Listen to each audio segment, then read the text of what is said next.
Admiral Jack Morrison stood in the Great Hall of the Galactic Council on Nexus Prime and felt anger burn in his chest like fire. Around him sat representatives from 47 different alien species, each one looking down at the humans who had protected them for 50 long years. The massive chamber gleamed with crystal walls and floating platforms, a display of wealth built on the backs of human soldiers who had died defending these same aliens.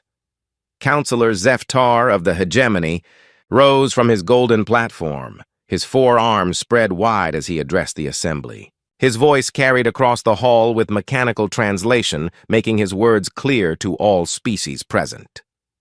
"The humans serve their purpose well enough," he said with a dismissive wave of one clawed hand.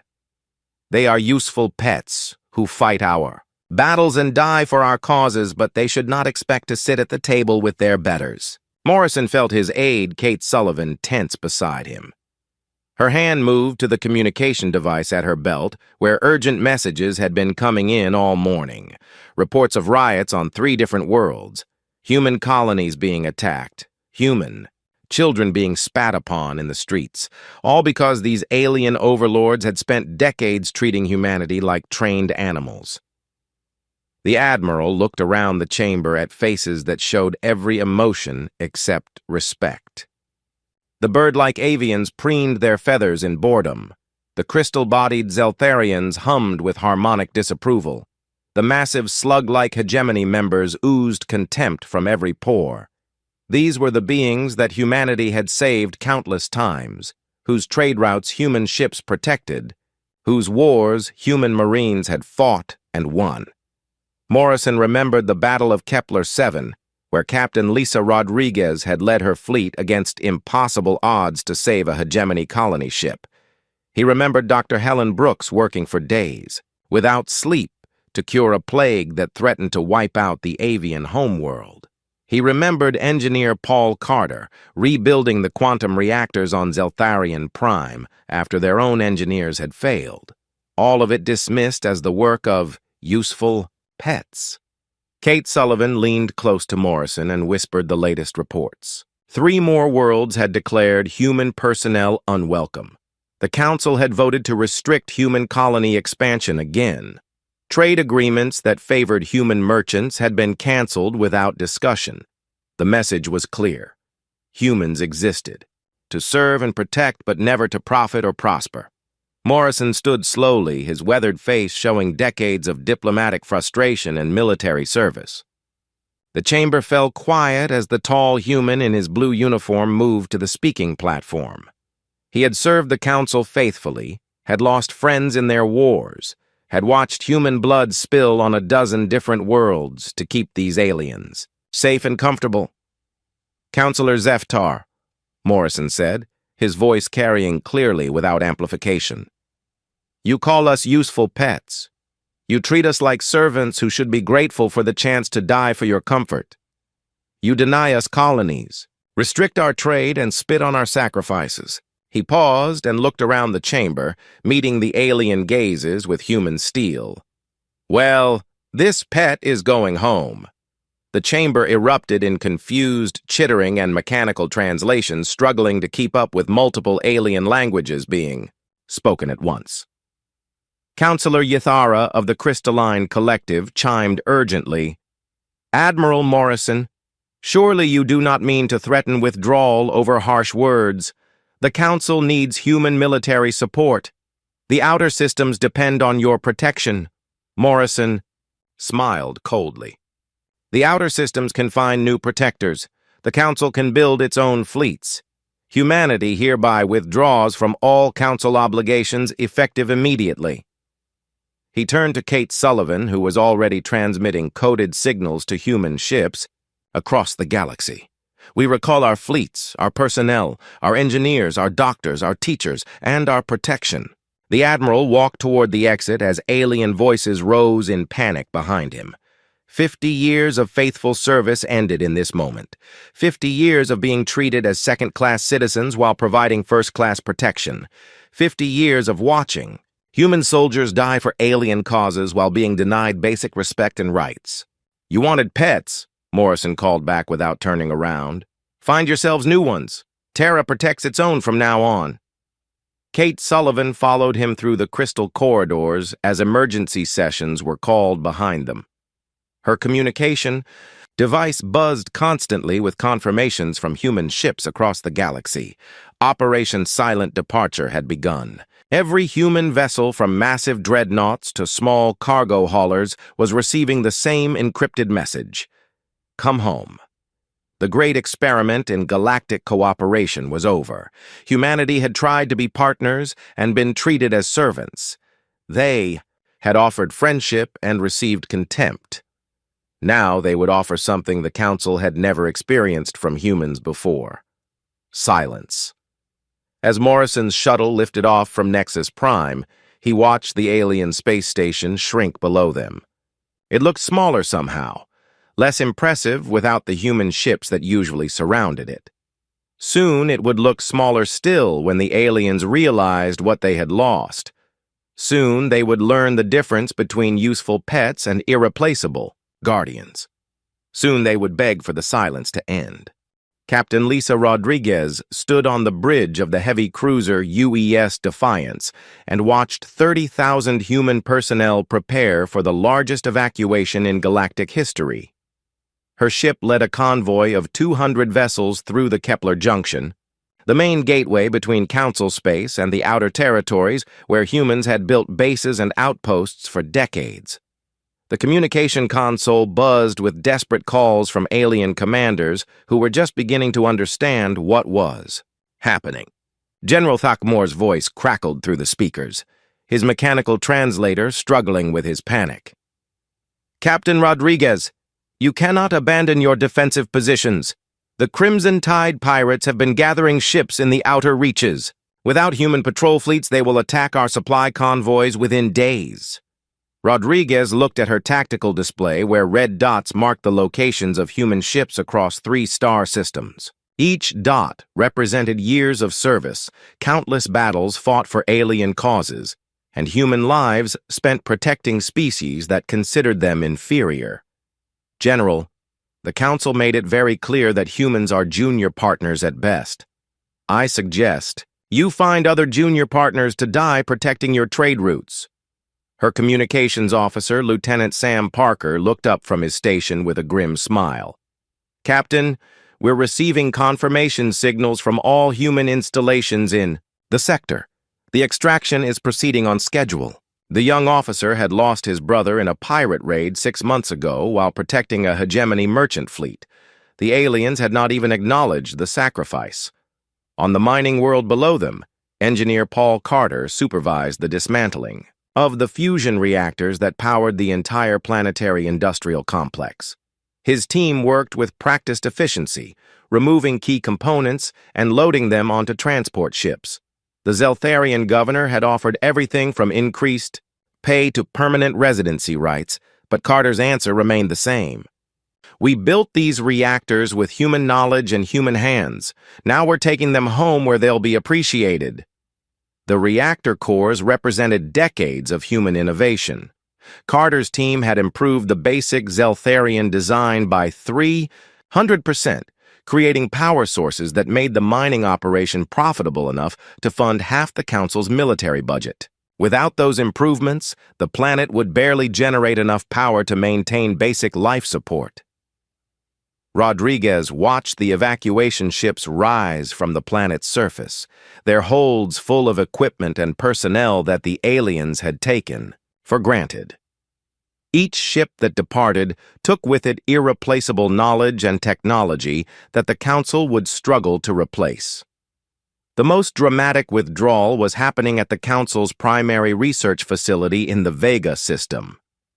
Dr. Helen Brooks led a team of 300 human scientists who had been working on projects ranging from quantum mechanics to xenobiology.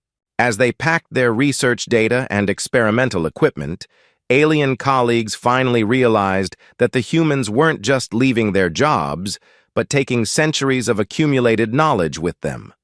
Dr. Yulmesh, the facility's alien director, pleaded with Brooks through subspace communication. "Dr. Brooks, Your research on quantum resonance is vital to our defense systems. Surely scientific knowledge should remain available to all species." His crystalline form shimmered with distress. As he spoke, Brooks continued loading data cores into protective cases without looking up. "Science belongs to those who conduct it, Director. For 50 years, humans have shared our discoveries freely while being excluded from decision-making positions. We're done sharing with people who don't want us as equals. The quantum research alone represented humanity's greatest contribution to galactic science. Human scientists had revolutionized energy production, faster-than-light travel, and defensive systems. Without access to that research, the Council would be reduced to technology that was centuries behind the cutting edge. Captain Rodriguez received updates from evacuation sites across the galaxy. From the agricultural world of New Harvest, where human farmers had created terraforming systems that fed billions. From the military academy on Centauri Beta, where human instructors had trained the Council's best officers. From the diplomatic corps on a dozen different worlds where human ambassadors had prevented countless wars through skilled negotiation. Every human was coming home. Doctors who had cured alien diseases, teachers who had educated alien children, engineers who had built the infrastructure that kept galactic civilization running, soldiers who had fought and died to protect species that considered them useful pets. The withdrawal revealed just how deeply integrated humans had become in galactic society. They weren't just muscle for hire as the aliens believed. They were the engineers, scientists, doctors, and administrators who made modern civilization possible. Their absence would leave gaps that couldn't be easily filled. Admiral Morrison's final transmission reached every human ship in the galaxy simultaneously. The coded message was simple but final. Terra protects its own. Come home.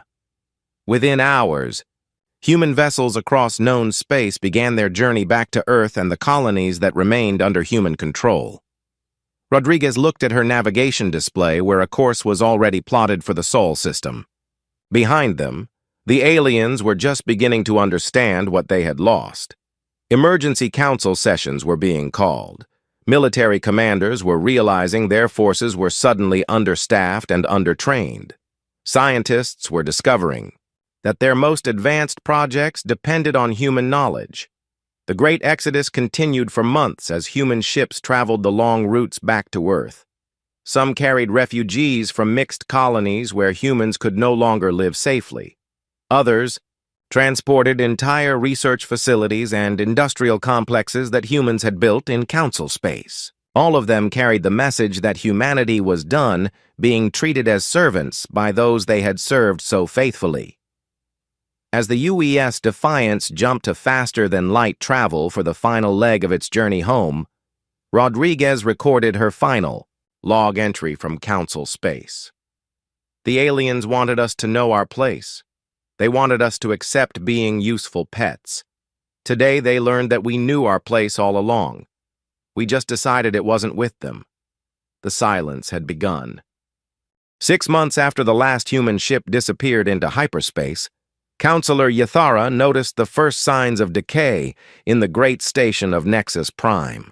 The crystalline corridors that had gleamed with perfect light now showed patches of dimness, where maintenance systems struggled to function properly.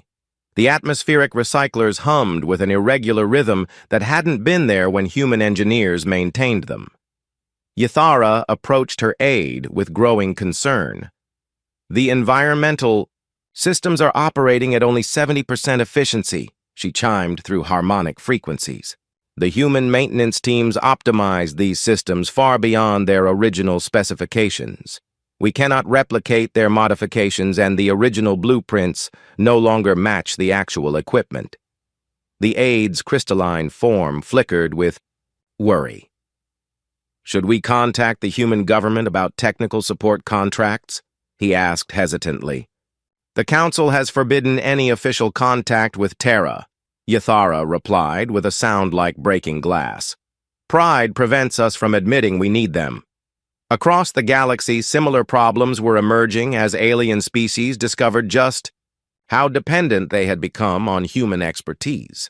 The military situation deteriorated fastest, revealing the true scope of what the Council had lost. Fleet Admiral Keth Zahn of the Void Hunters stood in his command center watching tactical displays that showed his worst fears coming true. 3 merchant convoys had been destroyed in the past week by pirates who had never dared to attack when human patrol fleets controlled the space lanes. The Crimson Tide raiders were growing bolder with each successful strike. "Admiral," his communications officer reported with barely controlled panic. "The Merchant Guild is demanding immediate military response to the attacks on the Kepler shipping lanes. They're threatening to suspend all freight operations in the outer systems." Keth Zahn studied the tactical map with growing frustration. His fleet consisted of ceremonial vessels designed for patrols and diplomatic escorts, not serious combat operations.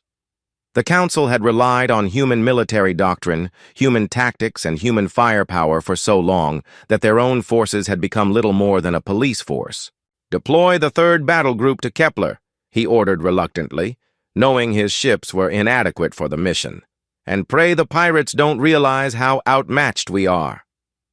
The Battle of Merchants Gate 3 days later proved his fears justified. Admiral Keth Zahn's forces outnumbered the Crimson Tide raiders 3-1, but without human tactical coordination and combat experience, the engagement became a chaotic disaster. The pirates escaped with minimal losses and enough captured cargo to fund expansion of their operations. On the agricultural world of New Harvest, the problems were more subtle, but equally devastating. Chief Administrator Velthor watched his agricultural monitoring displays with growing alarm as crop yields dropped week by week. The terraforming systems that human specialists had maintained were failing in ways that the remaining alien staff couldn't understand or prevent. "The soil chemistry is changing," reported his chief agricultural officer, a nervous avian who had worked alongside human farmers for years. The humans maintained a delicate balance between atmospheric processors, bacterial cultures, and mineral supplements. Without their constant adjustments, the entire ecosystem is becoming unstable. Velthor had tried to contact the Human Agricultural Council for advice, but Terra's borders remained sealed to all official communication. The planet that had fed 12 billion people across 3 star systems was slowly becoming incapable of supporting even its own population. The communication networks that connected the galactic civilization began showing strain as well. Human technicians had maintained the quantum relay stations that enabled faster-than-light communication across vast distances. Without their expertise, signal quality degraded and transmission delays increased daily. Counselor Zeftar, whose words had triggered the human exodus, found himself struggling to coordinate council responses to the growing crises.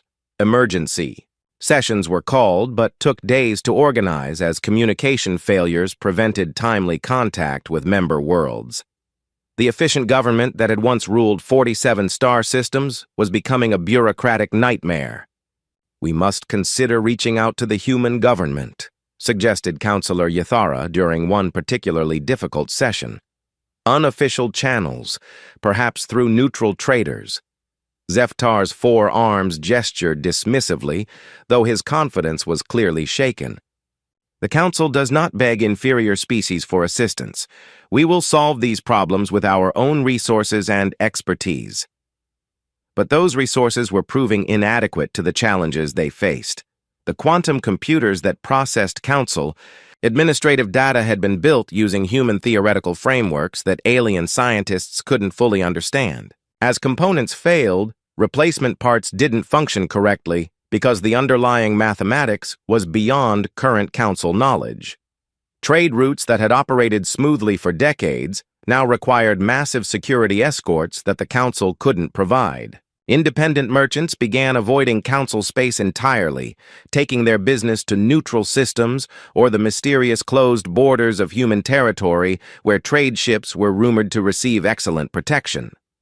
The hegemony colony of New Prosperity sent desperate requests for help when their fusion reactors began failing. The power systems that Paul Carter's team had designed were too complex for local engineers to maintain. Without reliable power, the colony's life support systems couldn't function properly and evacuation became necessary. President Chen Wei of Earth received daily intelligence reports about the deteriorating situation in Council space. Her advisors recommended limited humanitarian aid, but her orders remained firm. Let them solve their own problems. When they're ready to treat us as equals instead of servants, they know where to find us. The first unofficial contact came through a neutral trader captain named Jake Williams, who operated outside Council authority. A desperate hegemony governor offered massive payment for technical assistance with failing infrastructure. Williams delivered the message to Earth, but returned with a simple response. Terra is not accepting service contracts at this time. Similar messages arrived weekly as the Council's problems multiplied. Each request was politely declined with the same neutral language that revealed nothing about human intentions or willingness to negotiate. By the end of the first year, the cracks in galactic civilization had become visible fractures. Entire star systems were considering independence rather than dealing with the Council's inability to provide basic services. The Great Alliance that had maintained peace and prosperity for centuries was crumbling because they had treated their most valuable partners as disposable servants. In the silence left by human withdrawal, the Council was learning a harsh lesson about the difference between leadership and dominance, between partnership and exploitation. The question was whether they would learn it in time to prevent total collapse. 1 year into the silence, Defense Coordinator Prime Zocteth stood in the Council's military command center and watched red warning indicators spread across the tactical display like a plague. The Scarlet Marauders, a confederation of pirate fleets that had been contained by human forces for decades, launched simultaneous attacks against 6 major trade hubs in what appeared to be a coordinated campaign to collapse the galactic economy. The display showed disasters unfolding faster than Council forces could respond. Where human quick-response fleets had once contained threats within hours, Council military units took days to coordinate their movements and weeks to achieve anything resembling effective action. The aliens had forgotten how to fight their own battles.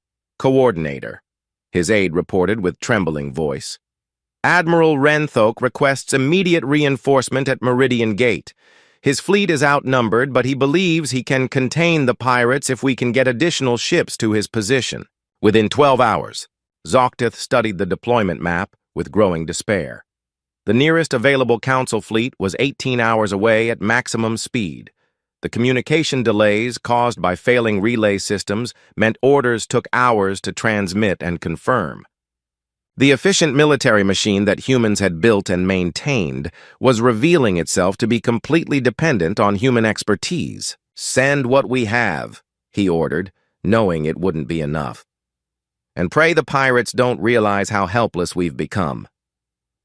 The Battle of Meridian Gate became a symbol of the Council's new reality when Admiral Renthok commanded a fleet 3 times larger than the attacking pirates but couldn't achieve victory. Without human tactical doctrine, coordination protocols, and combat experience, the engagement devolved into a chaotic melee where individual ship captains fought separate battles instead of coordinated fleet actions. The pirates, led by Captain Sarah Martinez, a former human mercenary who had studied Council weaknesses during her years of service, exploited every gap in alien defenses. She had watched human forces protect Council shipping for decades and knew exactly how dependent the aliens had become on human military support. "Target their command ships first," Martinez ordered her raider captains over encrypted communications. "These aliens never learned to fight without their human protectors. Take out their coordination and they'll fall apart like amateur pilots." Her prediction proved accurate when Admiral Renthok's flagship was crippled in the opening minutes of battle. Without central command, Council forces scattered and fought defensively, while the numerically inferior pirates achieved their objectives and escaped with minimal losses. The captured cargo included enough advanced technology and rare materials to fund pirate operations for years. Dr. Yulmesh faced a different but equally devastating crisis in the research laboratories of Nexus Prime, the quantum resonance chambers that powered the station's primary computer systems had been built using theoretical frameworks developed by human scientists. As critical components began failing, the alien research teams discovered they couldn't replicate technology they had used daily for decades. The quantum field generators are operating outside normal parameters, his assistant reported, while reviewing diagnostic data that made no sense according to Council physics textbooks. The humans modified the basic design so extensively that our original blueprints are useless. We're essentially trying to repair technology we don't understand. Yulmesh had spent his career believing that alien science was superior to human knowledge. The revelation that human theoretical physics had advanced far beyond Council understanding was both humbling and terrifying. Without the quantum computers, administrative functions that governed 47 star systems would collapse within weeks. The agricultural crisis deepened catastrophically when the planet Verdant suffered complete terraforming failure. The delicate atmospheric processors and soil chemistry systems that human specialists had balanced for 15 years finally reached critical cascade failure. Dr. Helen Brooks had predicted this exact scenario in her final report before departure, warning that the terraforming systems required constant expert maintenance to prevent ecological collapse. Administrator Velthor watched in horror as atmospheric readings spiraled beyond acceptable parameters. The bacterial cultures that maintained soil fertility died off as chemical balances shifted. Crop failures spread across entire continents as the carefully maintained ecosystem crashed without human intervention. How long before total atmospheric failure? He asked his science officer, though he dreaded the answer. 3 weeks at current degradation rates, came the reply.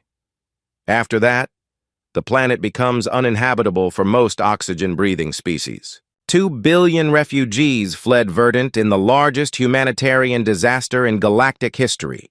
Council worlds that were already struggling with their own infrastructure problems couldn't absorb the massive population displacement. Refugee camps sprouted on dozens of planets, creating social unrest and economic strain that further destabilized the galactic government. Captain Sam Parker monitored these developments from her command post on Luna Station, where human border patrol forces maintained strict quarantine of Earth and its colonies. Her communication arrays intercepted desperate Council transmissions requesting everything from medical supplies to technical expertise, but her orders remained unchanged: maintain the blockade and let the Council solve its own problems. Captain, her communications officer reported, we're receiving another priority transmission from the Hegemony Emergency Council. They're offering a 10 billion credit payment for temporary technical assistance with their failing power grid. Parker reviewed the message without emotion. The same aliens who had called humans useful pets were now offering fortunes for basic engineering support. Standard response, Lieutenant. Terra is not accepting service contracts from Council members at this time. The economic situation deteriorated as trade routes became too dangerous for merchant traffic without human protection. Independent cargo, captains who had relied on Council military escorts found themselves defenseless against increasingly bold pirate attacks. Many began avoiding Council space entirely, conducting business through neutral systems or the heavily protected trade zones that mysterious human merchant fleets had established in previously empty sectors. Captain Lisa Rodriguez commanded one of those merchant fleets from her new flagship, the UES Prosperity. Human trading companies had moved quickly to fill the vacuum left by Council commercial failures, offering reliable protection and fair prices to any merchant willing to work outside Council authority. Captain, her trade officer reported with satisfaction. We've received 43 applications this week from alien merchants requesting to join our protection convoys. The Zeltharian Crystal Merchants Guild is offering exclusive contracts if we'll guarantee safe passage to the Outer Rim. Rodriguez smiled as she approved new trade agreements that benefited human companies while providing services the Council could no longer deliver.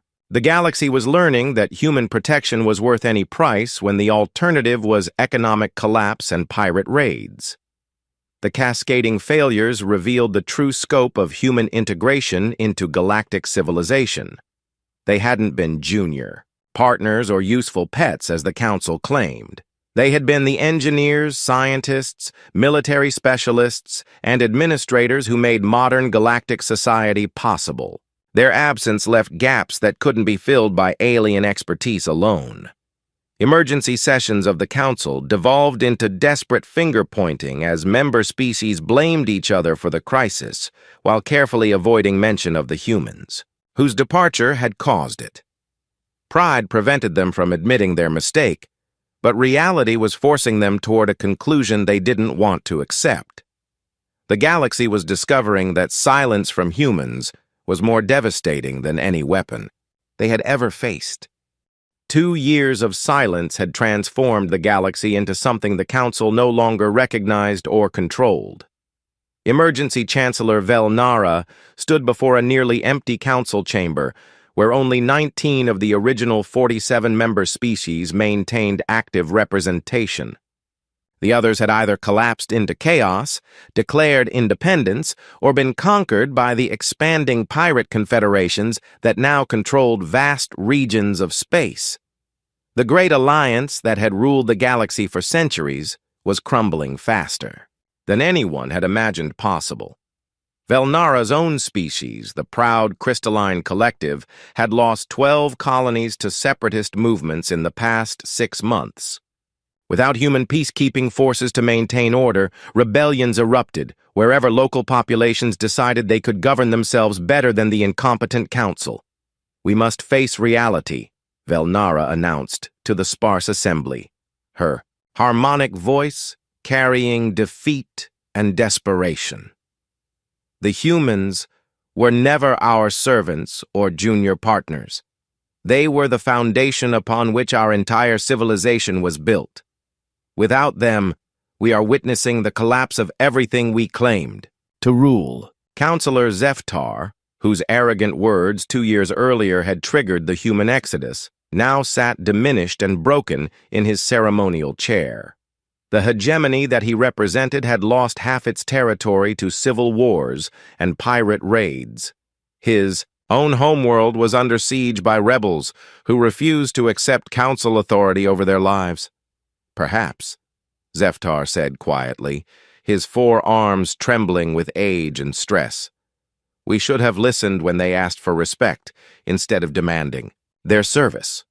The military situation had deteriorated beyond crisis into complete disaster. The Void Devourers, an ancient enemy that had been contained beyond the galactic rim by human battle fleets for 30 years, emerged from the dark space between galaxies with a hunger for inhabited worlds. Their dark ships moved like shadows through star systems, consuming entire planets and leaving nothing but empty space behind. Defense Coordinator Zolkteth received reports of Void Devourer attacks with growing terror. The ancient enemy had feared only human military might and had remained in hiding as long as human fleets patrolled the galactic borders. With those guardians gone, the Devourers saw opportunity to feed on the chaos that had replaced galactic. "Order! 3 more systems have gone silent in the past week," his aide reported with barely controlled panic. "The Void Devourers are moving deeper into inhabited space, and our fleets cannot stop them. They seem to know exactly where our defenses are weakest." The Council's ceremonial military forces proved utterly inadequate against an enemy that had been preparing for this moment for decades. Human battle doctrine had kept the Void Devourers contained not through superior numbers, but through tactical superiority and coordinated fleet actions that the Council could no longer execute. Dr. Yulmesh worked desperately in his failing laboratories to find some weapon or strategy that could stop the Void Devourers, but the quantum computers that processed his calculations were breaking down daily. The human-designed systems that he couldn't repair or replace left him working with technology that was centuries behind what the enemy faced. "We need the human quantum research data," he admitted to his assistants, finally acknowledging what everyone knew but no one wanted to say. Without their theoretical frameworks, we're fighting an advanced enemy with primitive tools. The confession that human science was superior to council knowledge came too late to save the worlds already lost to the void devourers. Each planet, consumed, made the enemy stronger, while the council grew weaker from constant retreat and defensive failures. Independent systems that had broken away from council authority faced their own challenges but fared better than expected. Many had negotiated protection agreements with mysterious human merchant fleets that offered security in exchange for favorable trade terms. These neutral zones became refugees for species fleeing the chaos in council space.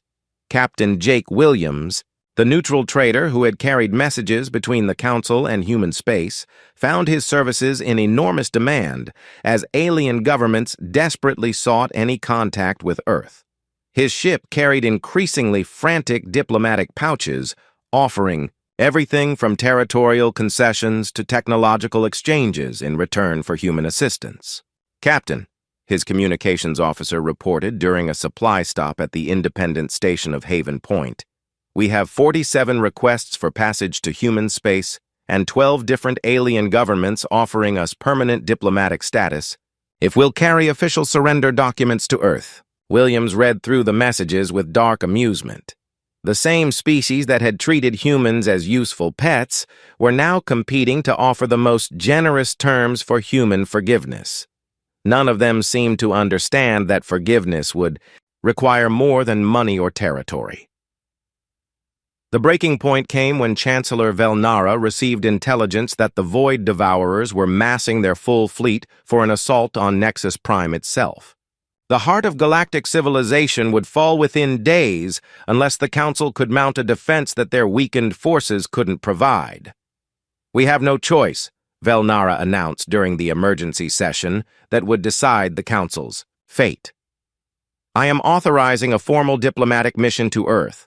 We will offer any terms necessary to secure human military intervention against the Void Devourers."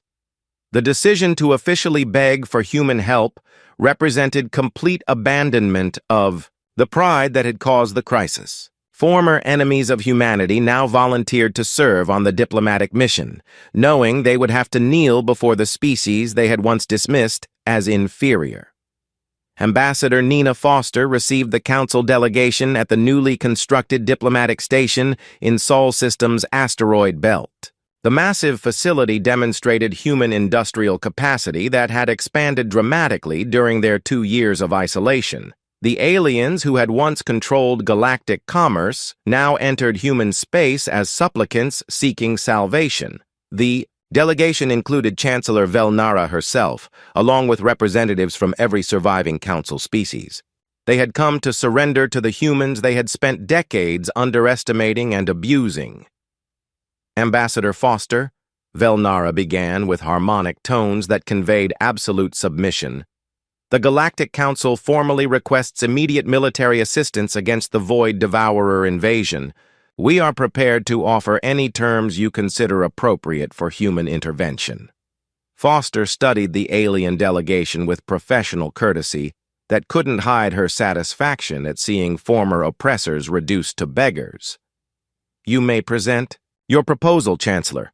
However, I should inform you that humanity's priorities and conditions have changed considerably during our absence from galactic affairs. The Council had come to surrender, but they would discover that surrender to humans meant accepting a new galactic order where the useful pets had become the masters."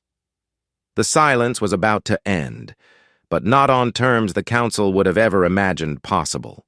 The negotiations took place aboard the UES Concordia, a massive diplomatic vessel that served as humanity's mobile embassy in the Sol system.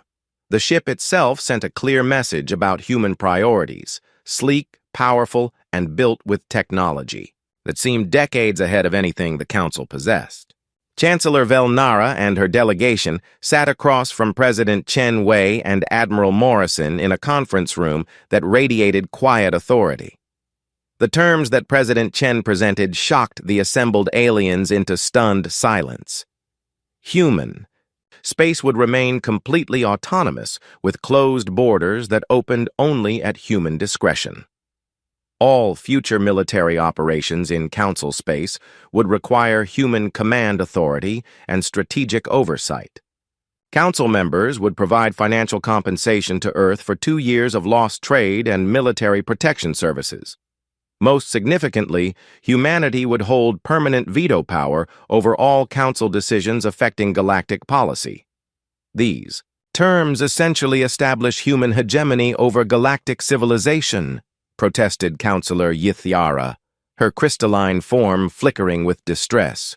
You are demanding that we accept human dominance in exchange for protection. President Chen's response came with calm finality that left no room for negotiation. Chancellor, your civilization had 50 years to treat humanity as equal partners in galactic affairs. You chose instead to treat us as useful servants who should be grateful for the opportunity to die protecting your interests. Now you have discovered that your entire way of life cannot survive without us. Admiral Morrison leaned forward across the polished table where holographic displays showed the current military situation. Red zones marked void devourer incursions that were advancing toward the galactic core while Council forces retreated helplessly. We are offering you a chance to rebuild your civilization under terms that prevent future betrayals of the partnership you rejected before.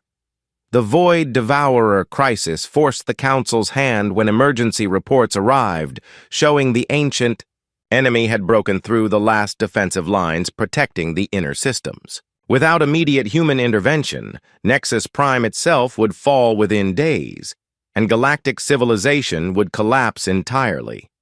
Chancellor Velnara made the decision that would reshape the galaxy forever. The Council accepts your terms, President. Chen, humanity will have authority over military operations and veto power over major policy decisions. We formally request immediate military assistance against the Void Devourer invasion. Admiral Morrison smiled grimly as he activated his communication systems. All human fleets, this is Admiral Morrison. Operation Silent Guardian is now active. Proceed to designated coordinates and engage the Void Devourers with full authority. Show them why they feared us enough to hide for 30 years. Captain Lisa. Rodriguez received her orders aboard the newly commissioned UES Retribution, the flagship of the reformed Terran Expeditionary Fleet. Her ship was one of dozens that had been built in secret during humanity's 2-year isolation, incorporating technological advances that made them superior to anything the Council had ever fielded.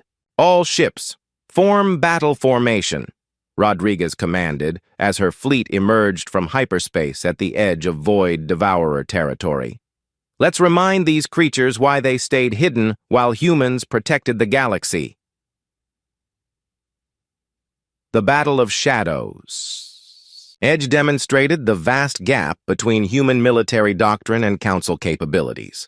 Rodriguez's fleet used coordination and tactics that the aliens couldn't follow, striking with precision that devastated Void Devourer formations. The ancient enemy that had seemed unstoppable against Council forces retreated in confusion when, faced with the military expertise they had learned to fear. Within weeks, human fleets drove the Void Devourers back beyond the galactic rim where they belonged. The campaign revealed technological and tactical superiority that left Council military officers studying human battle recordings like students learning from masters. Dr. Helen Brooks returned to her research with new facilities and unlimited funding as Earth established the Galactic Science Institute. Her team began sharing human knowledge again, but only with species that proved their commitment to the new partnership through actions rather than words. The quantum resonance research you requested will be provided to Council institutions. Brooks informed Dr. Yulmesh during their first meeting since the Exodus. However, all advanced research will be conducted under human oversight to ensure proper application and prevent future dependency. The new galactic order took shape rapidly, as human administrators, engineers, and military officers assumed leadership positions throughout Council space. Trade routes protected by human fleets prospered, while areas that rejected human authority faced continued pirate raids and economic instability. President Chen established the new power structure from her office on Luna Station, where representatives from across the galaxy came seeking audiences with the species they had once dismissed. The council chambers on Nexus Prime displayed the Terran Federation flag alongside traditional council emblems, making clear who held ultimate authority. The far galaxy is more stable now than it has been in decades, Chen reported to the Human Senate during her quarterly address. Species that accept partnership with humanity receive protection and prosperity. Those who reject our authority face the chaos they created when they drove us away. 5 years after the silence began, Councillor Zeftar stood in the rebuilt council chambers and reflected on the transformation his words had caused. The hegemony that he represented now competed with other species for human approval and protection. The aliens who had once looked down on humanity now sent their best students to human universities and sought human validation for major policy decisions. His personal quarters overlooked the busy spaceport where human ships arrived daily carrying trade goods, technical specialists, and military personnel. The sight reminded him constantly of his mistake in calling humans useful pets when they had been irreplaceable guardians all along. Admiral Morrison reviewed reports from across human space in his final log entry as Supreme Military Commander. Colonies were expanding into previously dangerous sectors, now protected by human fleets. Technology development had accelerated dramatically during the isolation period. Humanity's position as the dominant galactic power was secure for generations to come. They demanded silence from humanity and received exactly what they asked for. Morrison wrote in his personal journal, "In that silence, they learned the difference between servants and guardians, between junior partners and essential allies. The galaxy is safer because they finally understand who really kept them safe. All along, the Council had survived their crisis, but the balance of galactic power had shifted permanently. Humanity's strategic withdrawal had accomplished what decades of diplomacy could not: respect for human capabilities and acceptance of human leadership. The species from the small blue world had chosen silence over submission and emerged as the unquestioned masters of galactic civilization. The useful pets had become the owners, and the galaxy was learning to appreciate the difference between partnership and charity. The silence had ended, but its lessons would echo through eternity.